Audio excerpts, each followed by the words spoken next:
자, 이제부터는 테슬라 좀 살펴보도록 하겠습니다. 주가가 계속 내리다가 한 5일째 내리다가 올랐어요.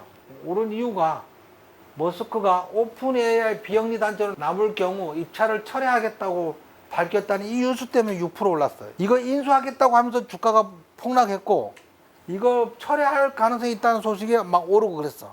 왜? 자금 조달을 테슬라 주식 팔고 할까봐.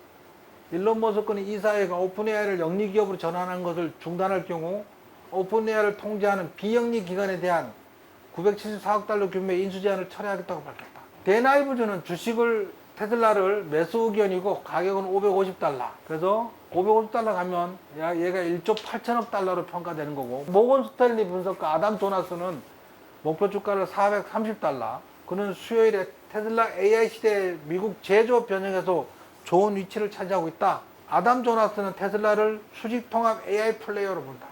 테슬라는 도로에 수백만 대의 자동차를 보유하고 있으며 자동차가 스스로 운전할 수 있는 소프트웨어를 개발할 데이터를 생성한다. 어쨌든 테슬라에 대한 긍정적인 뉴스는 계속 나오고 있습니다. 웨드부시는 데나이브즈는 테슬라 목표 주가를 550달러다고 계속 주장을 하고 있고요.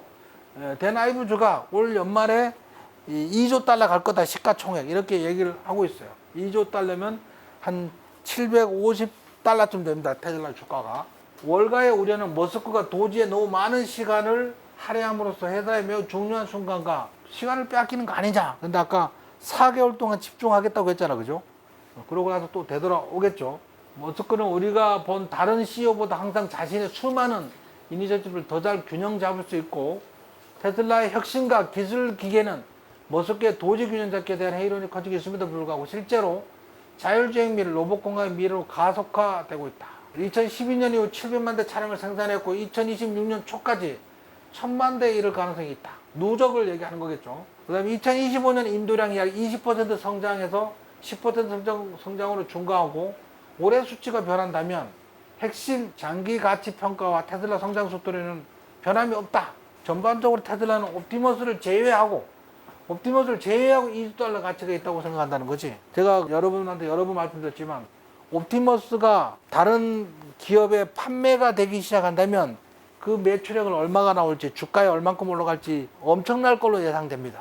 그러면 얘가 올해 테슬라 공장에 투입을 하잖아요. 그래서 오류를 수정을 해야 되겠죠. 그러고 나서 완성도가 올라가면 그때 이제 다른 기업들한테 판매하기 시작했는데, 그걸 도입한 기업에서 옵티머스로부터 갖다 일을 시켰더니만 얘가 쉬지도 않고 24시간 일을 해. 그러면 소문 나면 너도 나도 이제 하려고 하겠죠. 그러면 얘가 엄청나게 성장할 가능성이 큽니다. 인터뷰를 하도 많이 해가지고 이 얘기 끝에는 올 연말까지 2조 달러 갑니다, 이 얘기야. 또 데나이브즈가 강력하게 여전히 2조 달러 간다고 연말에 그렇게 얘기하니까 혹시 안 가면 따지러 가자고요, 우리요. 항의 메일 막 보내는 거야. 당신 믿고 말이야, 2조 달러 간다는데 왜 1조 9천억 달러밖에 안 가는 거야, 이러면서. 그 화면 중에 나왔던 내용 캡처해서 번역한 겁니다. 지금 뉴스 화면 중에 나온 거. 머스크 테슬라에 대한 우려가 가장된 것인가? 월가는 머스크가 효율성 부서에 너무 많은 시간을 할애하여 중요한 해 테슬라를 위한 시간이 줄어드는 것을 우려하고 있다. 하지만 이는 근거 없는 우려이다. 테슬라는 여러 촉매 요인을 준비하고 있으며 그중 하나가 자율주행 로드맵이다. 머스크는 항상 수많은 프로젝트를 다른 어떤 CEO보다 더 잘 균형 있게 관리해왔다. 이 사람이 동시에 했잖아요. 스페이스 X 하면서 테슬라 하고, 그러면서 X도 막 만들고, 그 다음에 XAI도 만들고, 그 일을 동시에 막 진행해왔어, 동시에. 대단한 능력의 소유자는 건 맞는 것 같습니다. 보통 사람은 한 가지를 키우는 것도 어려운데 동시에 그래서 이것도 걱정하지 말라는 거죠, 얘기는. 캐나다하고 멕시코에 관세 25%를 부과하면은 가장 영향을 적게 받는 게 테슬라입니다. 그 이유는 미국 부품 사용 비율이 테슬라가 제일 높아. 87.5%. 모델 3가, 모델 Y가 85%. 그리고 85%요. 상위에 다 테슬라 관련 트럭이 있어서 자체 부품을 사용하는 게 가장 비율이 높습니다. 그러니까 관세가 와도 타격이 별로 없다는 거죠. 해외 부품 사오는 게 드무니까. 테슬라 국무부로부터 장갑차 EV에 4억 달러 계약 수주.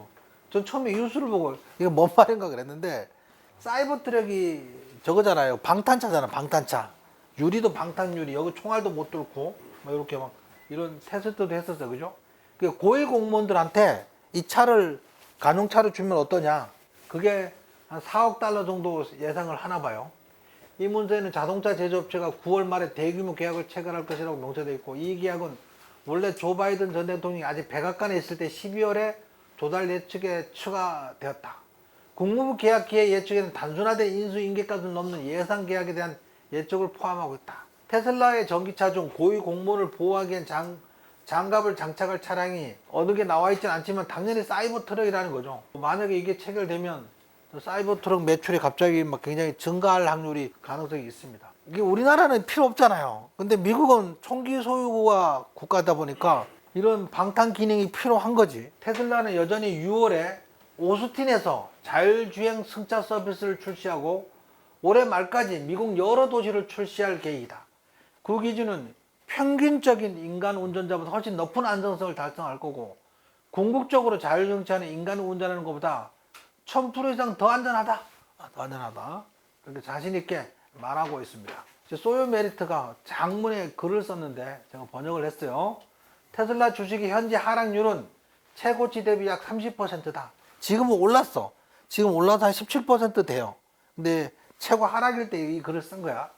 역사상 테슬라 주가가 30% 하락률이 발생한 경우가 15번 있었다. 테슬라가 2024년 10월에서 12월 사이에 60일도 안 되어서 125% 상승하고 주당 488달러까지 됐는데, 이거 일론 머스크 덕분일 거 아니냐. 그리고 주식이 75일 전후로 보지 못했던 수준으로 떨어진 지금 사람들은 그것이 일론의 잘못이라고 말한다. 125% 급등한 후 하락이 발생하는 것은 차익 실현 물량 나오면 그럴 수 있다는 거지. 근데 그걸 가지고 일론 머스크가 정치적으로 넘어와서 막 이렇게 불매운동이라고 그렇게 핑계댈 일은 아니라는 겁니다. 테슬라의 장기 주주라면 누구나 알다시피 이 주식의 변동성은 당연한 거다. 종종 시장보다 성과가 좋은 장기와 성과가 나쁜 장기를 겪기도 했었던 거죠. 어쨌든 일론과 도지를 둘러싼 드라마는 그들의 작업이 계속됨에 따라 증가할 것이다. 올해 많은 일들이 일어날 거다. 이거 우리 정리해서 맨날 보던 거야. 그래도 또 마음을 다지기 위해서 한 번 더 보겠습니다. 새로운 모델 Y 출시했어요. 올해 상반기에 테슬라의 차세대 플랫폼 측면하는 더 저렴한 모델 Q가 상반기에 나올 거래. 3만 달러, 3만 5천 달러 아래짜리. 새로 지은 공장에서, 네바다 거기 공장에서 테슬라 세미가 첫 생산을 할 거다 올해. 옵티머스 시험 생산, 차세대 22 자유도 핸드 포함. 그 인간의 손을 움직이는 게 이제 27 자유도라고 합니다. 27 자유도라고 하는데, 옵티머스 로봇이 22 자유도니까 거의 인간과 유사한 정도, 이 정도면. 그러니까 테니스 공을 던져도 잡아내는 거예요. 사이버 트럭이 RWD가 출시될 거다. 현재 기가 텍사스에서 사이버캡 생산 라인 준비 중이다. 사이버캡 로봇택시예요. 로봇택시. 운전석 없고 막 이런 거, 핸들 없고 브레이크 없고 막 이런 게 사이버캡. 이거 생산한다는 거지. 그리고 오스틴에서 서비스하고 내년에 전국적으로 간다는 거지. 무감독 FSD. 그냥 얘를 결국 얘를 얘기하는 거예요. 얘를. 그래서 지난주에 봤잖아요, 그죠? 공장에서 나오던 지가 알아서 그 하덕장으로 막 가는 거. 줄 서서 쭉 가잖아요, 그죠? 상하이의 새로운 메가팩 공장에서 대량 생산을 시작하여 생산 시작했다고 나왔어요. 텍사스의 리튬 정제소를 생산을 시작할 거라는 거죠, 올해. 이건 아직도 생산을 시작하진 않은 것 같아요. 파워웰 3 생산 램프 계속 할 거고, 이제 파워웰은 가정용 ESS 전력 저장 장치. 집에 이제 지붕에 태양광 패널이 있으면 발전이 되면 걔가 가정용 전력 저장 장치에 충전을 하고, 그 충전으로 가정에서도 쓰고 테슬라 충전도 하고 뭐 그런 얘기입니다. 그게 파워웰. 메가팩은 산업용 전력 저장 장치. 3분기에 그 슈퍼차저의 V4 캐비넷, 고용량 고성능 슈퍼차저인가 봅니다. 기가 텍사스에서 테슬라의 코어텍스 슈퍼컴퓨터, 이게 막 클러스터 얘기합니다. 큰 슈퍼컴퓨터, 엔비디아 고성능 칩이 10만 개가 들어간 뭐 그거 얘기입니다. 테슬라 주식을 장기적으로 보유하고 있는 것은 겁이 많은 사람을 위한 것이 아니지만, 그렇게 하는 사람들은 테슬라가 목표를 계속 실행하는 한 보상을 받을 것이다.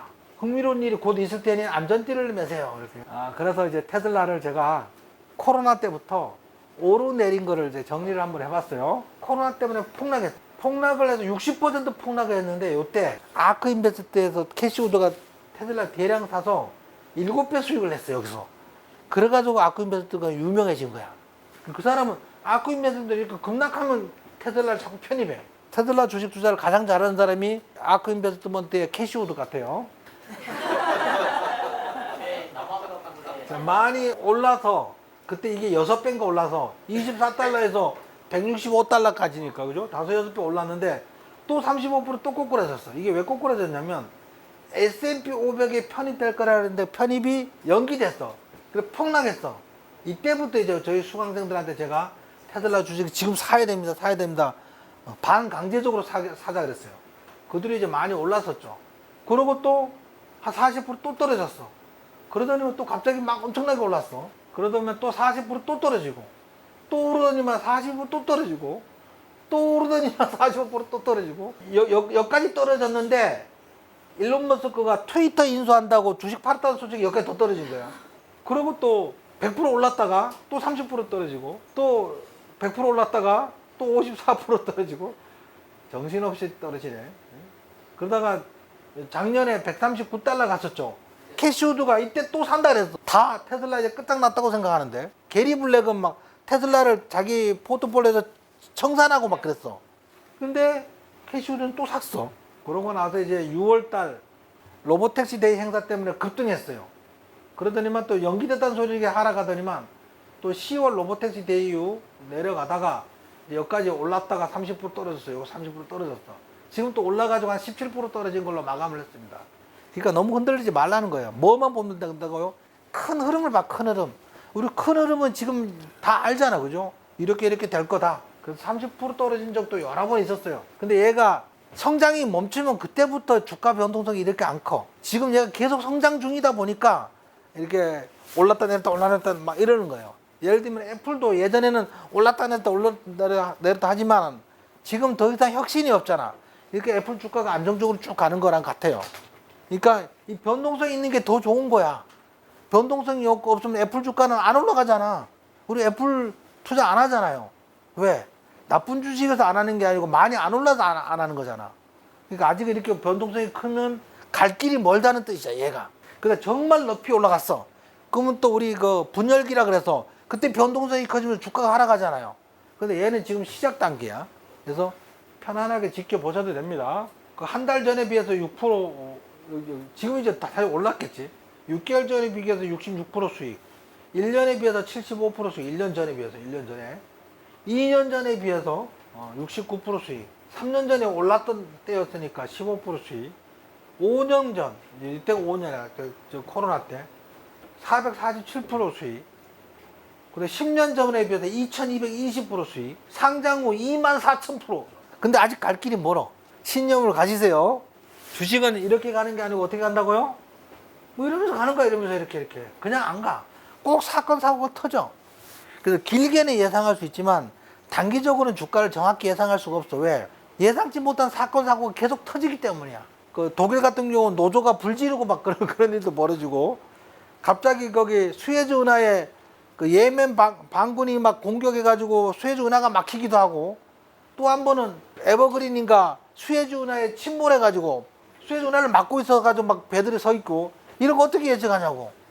단기적으로 예측하는 건 불가능합니다. 장기적으로 길게 봐야 돼. 홀딩은 단순한 보유가 아니라 심리적 인내와 끊임없는 고비를 넘는 과정이다. 그래서 혼자는 못 버틴다는 게 제가 계속 말씀드리는 거죠. 혼자는 못 버틴다고. 이게 변동이 크니까. 그러니까 여기서 저랑 같이 가면 이렇게 계속 하면 버틸 수 있습니다. 세계적으로 큰 투자사가 블랙록하고 뱅가드가 있어요. 뱅가드. 이 뱅가드에서 테슬라 주식을 361만 주를 더 매수했대. 뱅가드의 테슬라 주식이 약 2억 4,200만 주를 소유하고 있는데 여기다가 361만 주를 더 한 거지. 테슬라 주식의 7.52%를 보유해서 테슬라 최대 주주라는 거지. 블랙록이 2위라는 거야. 그래서 이제 이걸 보니까 첫 번째 의미는 주식 보유 현황. 뱅가드 그룹이 테슬라 주식을 2억 4,195만 주를 보유하고 있다. 이 주식은 총 가치는 977억 1천만 달러에 해당된다. 뱅가드 보유 지분 비율은 7.52%다. 두 번째는 주식 매입 내역이야. 2023년 12월 31일 날 뱅가드는 360만 1000주를 14억 6천만에 매입했다. 14억 달러를 우리나라 돈으로 생각하니까 한 2조 원 정도 되나 봅니다. 2조 원어치 12월 달에 더 샀다는 거야. 12월 30일 났으면 고점에 샀네. 왠지 기분이 좀 위로가 되네. 2조 원에서 마이너스 30% 손해보면 얼마 손해본 거야. 뱅가드 그룹은 세계 최대 자산 운용사 중 하나로 테슬라의 주요 기관 투자자다.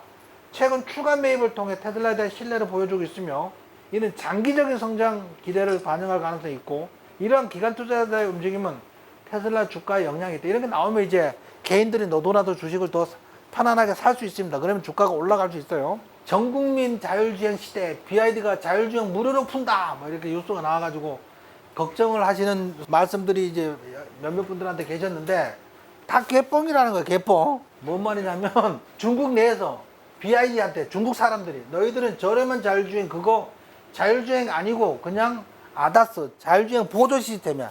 아다스가 자율주행 보조 우리 크루즈 뭐 이런 거 있잖아요. 그게 그러니까 아다스야. 자율주행 보조 시스템이라는 거야. 또 하웨이 정무이사가 고급 지능형 주행이라는 개념을 혼동하여 가장 기본적인 엔트리 레벨 지능형 주행 보조를 고급 지능형 주행이라고 부르는 것은 부적절하다. 까버렸어 그냥. 뻥치지 마라. 중국은 원래 뻥이 세. 왜 그죠? 전 세계 나라 중에 막 중국은 막 장풍도 쏘고 뭐 공중에 날아다니고 공중부양도 하고 막 그러잖아요. 영화를 만들어도 그렇게 만들어요. 영화를 만들어도.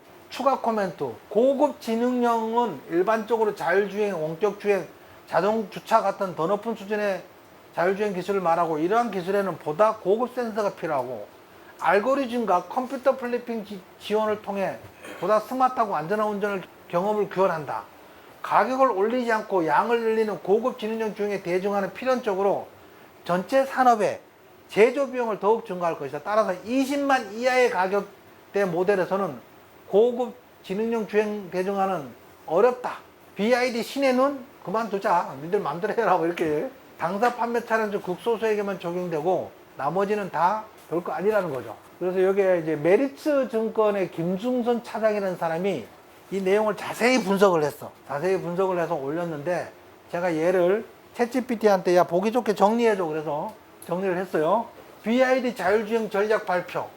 지난 10일 신혜는 자율주행 솔루션을 공개하고 총 3가지 카테고리를 분류했는데 신혜는 A는 3개의 라이다를 장착해 엔비디아 컴퓨팅 플랫폼을 사용하고 원가 부담 감내를 위해 초고가에 적용해. 그래서 1억 5천만 원짜리 이상 차에 얘가 된다는 거죠. 라이다가 비싸다 그랬죠. 웨이모도 라이다 장착되기 때문에 차값이 1억이 넘는다 그랬잖아요. 신혜는 B는 한 개의 라이다, 이거 3개의 라이다니까 한 개의 라이다를 장착하고 엔비디아 컴퓨팅 플랫폼을 사용하고 원가 부담 감내를 위해 고가 럭셔리 서브 브랜드를 해서 6천에서 9천만 원대 차량 판매 가격을 여기다 쓰는 거야. 얘들이 한 거는 무료로 다 배포한다는 거 C야 C. 라이다 미장착 12개의 카메라 5개의 레이더 12개의 초음파 장착 뭐 이렇게 해서 BYD에 적용하는데 대부분 2천만에서 4천만 원대에 판매를 한다는 거죠. 지난 2020년 이후 BYD는 컴퓨팅 플랫폼 장착 여부와 방법을 두고 고민하던 상황에서 이번 발표로 긴 고민을 마무리하고 자율이동 소프트웨어 개발과 이동 데이터 확보를 개시한다고 선언을 했는데 BYD는 2020년 자율주행 시스템 개발을 고민하였으며 이번 발표로 자율이동 소프트웨어 개발을 위한 이동 데이터를 확보를 본격화하죠. 하지만 데이터 확보 속도 가속화에는 의문이 남는다.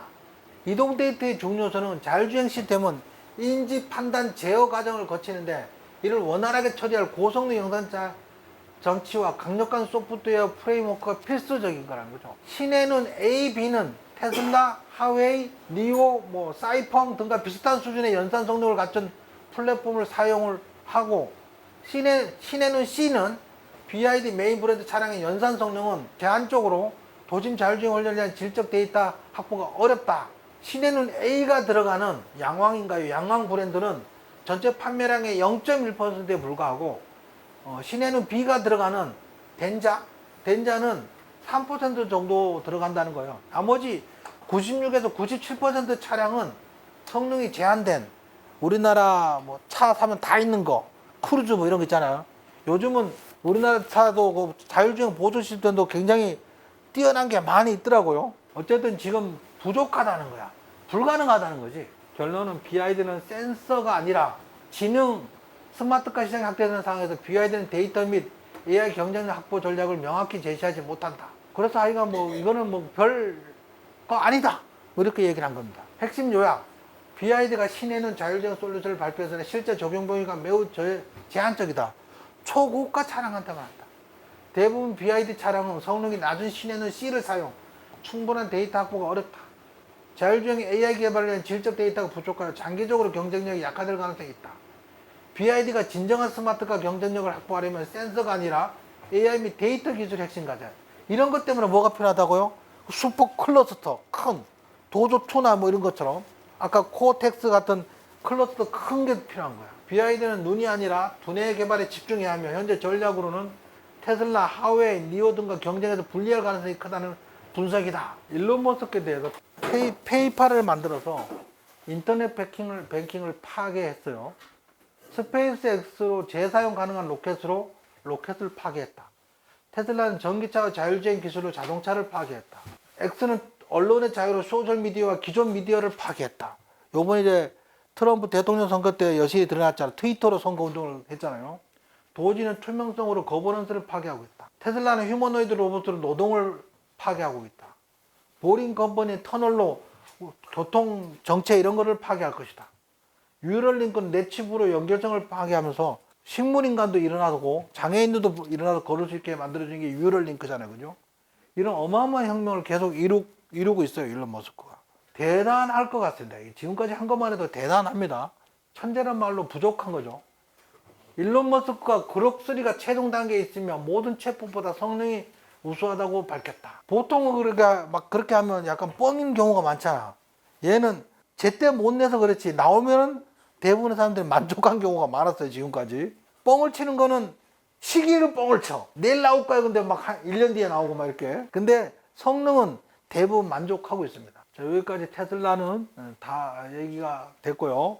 뭐 궁금증이 많이 해소됐을 것 같고 또 나름대로 또 신념이 더 생겼을 것 같습니다.